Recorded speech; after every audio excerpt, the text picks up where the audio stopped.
Tak dobrý den, my jsme kapela Dvě sestry a dneska vám tedy zahrajeme pár vypůjčených písniček od více i méně známých kapel.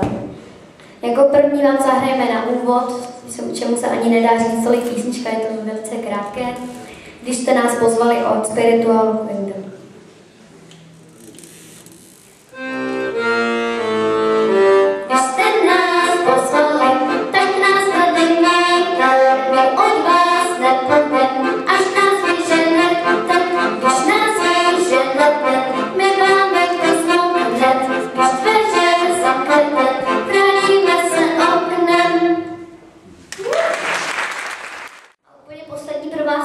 Připraven přídavek, který si musíte vytleskat. Stojíme na pracovním úřadě.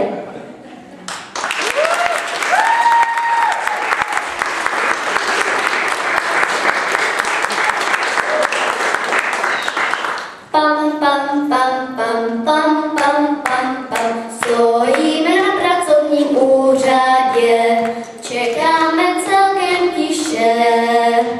Jsme pěkně seřazeni, jsme v řadě a kručí nám přitom břiše.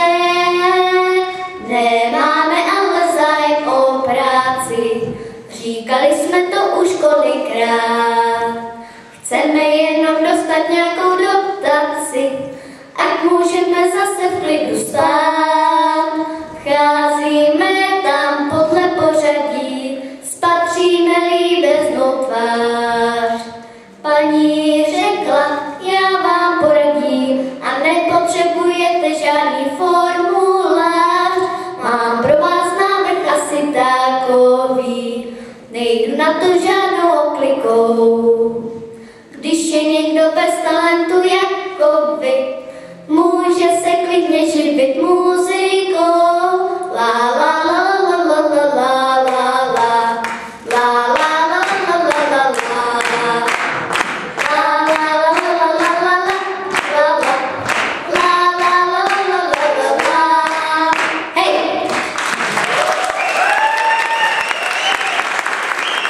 Dvě sestry se ztratí ani na pracovním úřadě.